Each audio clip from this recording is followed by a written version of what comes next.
I'm going to give a very, very brief overview, or introduction rather, to the fundamentals of signal space. Signal space is a concept that we used in communications theory to facilitate our analysis of performance. So it's mathematics that is used to attack both the maximum likelihood and the maximum a posteriori detection strategies.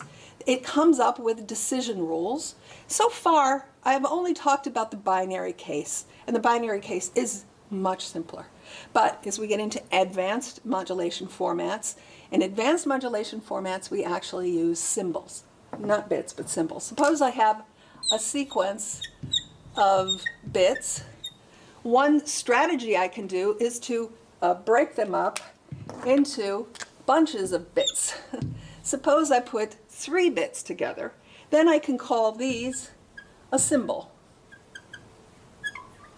Okay, and so a symbol is just a collection of bits. And of course, if I'm doing a collection of 3 bits, then there are 8 possibilities for the kinds of symbols I can have. And we call this M, the size of the number of symbols. So signal space, the motivation for being signal space is that it's a great way to pass from the binary case to the more general case where I have symbols instead of just bits. And again, what I get out of this are decision rules. I get a whole lot of geometric intuition, which is really, really important to just understand as I move around as a communications engineer, different systems, different modulation choices, that I can understand intuitively what's going on because I understand this signal space is just really useful. It's also absolutely necessary to allow us to come up with a prediction of the error probability, to do an analysis that lets us calculate this. So signal space, really, really useful. So what is signal space? Signal space is it's just a vector space. I know you've seen vector spaces before, and this one is a little bit on the more theoretical side, less physical side, but still it has all the characteristics you've seen already for vector spaces. The idea is that when I have a collection of M symbols, that it can be represented in a finite vector space, and if I have 8 symbols, then the biggest size of a vector space I have to deal with is 8, and we'll see that actually usually I can represent it in just a 2-dimensional space. But noise, by the way, has infinite dimension, but that's okay. All the dimensions that are outside of my signal space, they don't even count. I don't care about them. They don't bother me. I can get rid of them. So I'm introducing you to signal space because it's just like super useful. I'm not sure how much we're going to use it right away, but understanding that it's there, we're going to use it even when we look at the binary case. So it's a vector space. What is a vector space? Well, vector spaces are spanned by basis vectors. And most conveniently, we use orthonormal basis for our examination. So in this case, we have a collection of basis vectors. It's going to have a total of n, capital N, basis vectors, and don't worry about how big it is, but it's finite. And each one of these basis vectors is a function of time. That's why I said it's a little less physical. Maybe some of the vector spaces you've seen have been very physical spaces, but this is a more analytical space. But it's not unlike some things we've seen, like in Fourier analysis. We've seen something similar.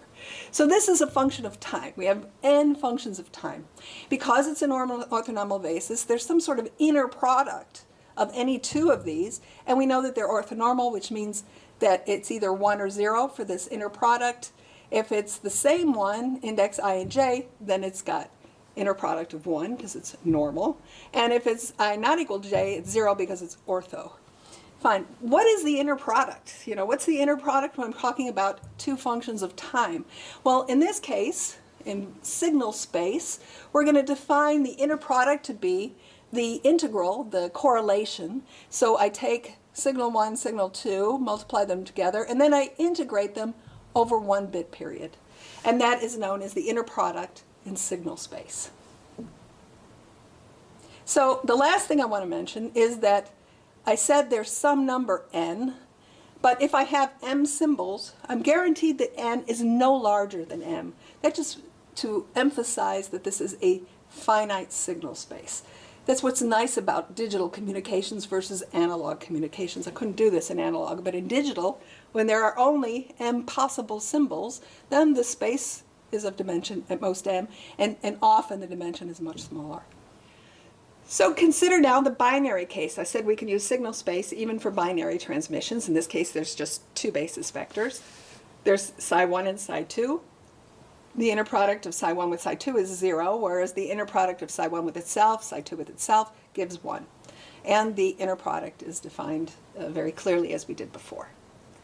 So returning to the general case, what's nice about this signal space is if I consider what is the inner product of a signal with itself.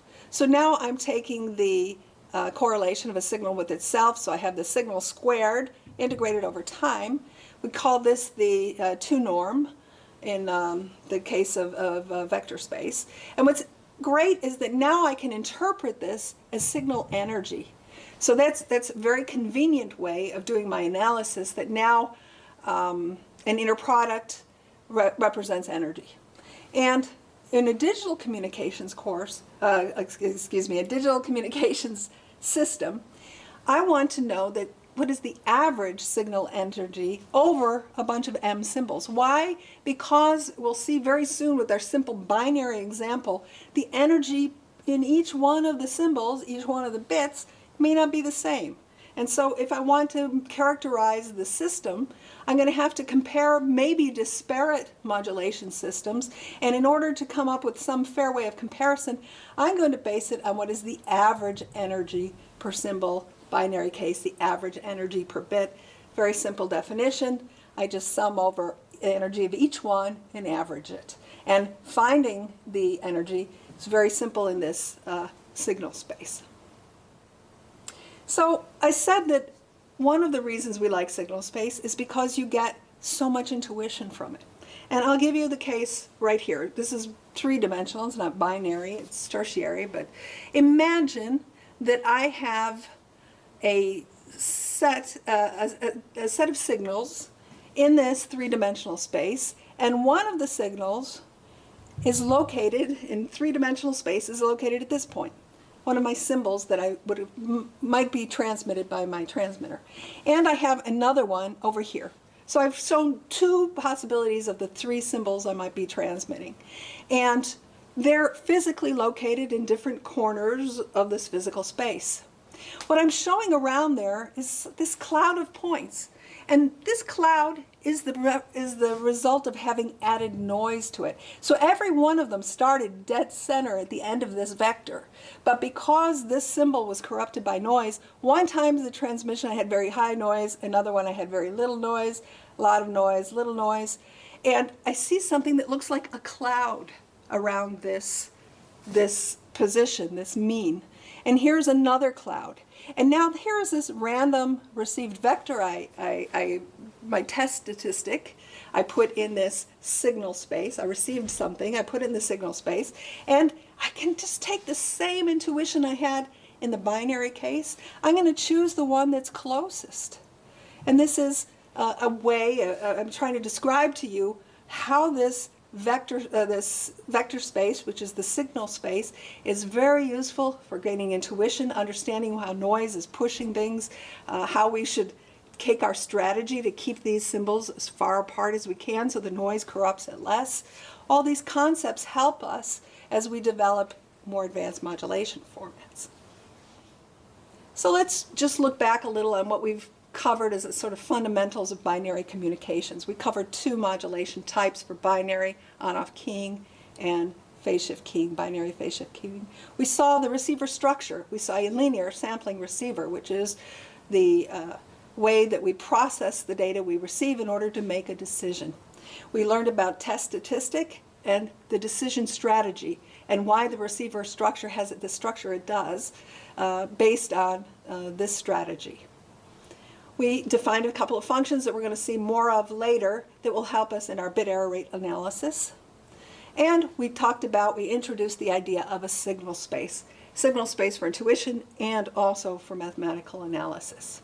And the most important part is to understand the noise impact. We have ways of dealing with the fact that we have noise. What do we do because of the noise? We're going to do some filtering, we're going to do some sampling, and of course we're going to have the signal space that lets us analyze and take into account what we know about the noise. So next we'll be looking at what exactly is the performance of on-off keying and BPSK, which is better, why, and we'll use the signal space approach in order to do that.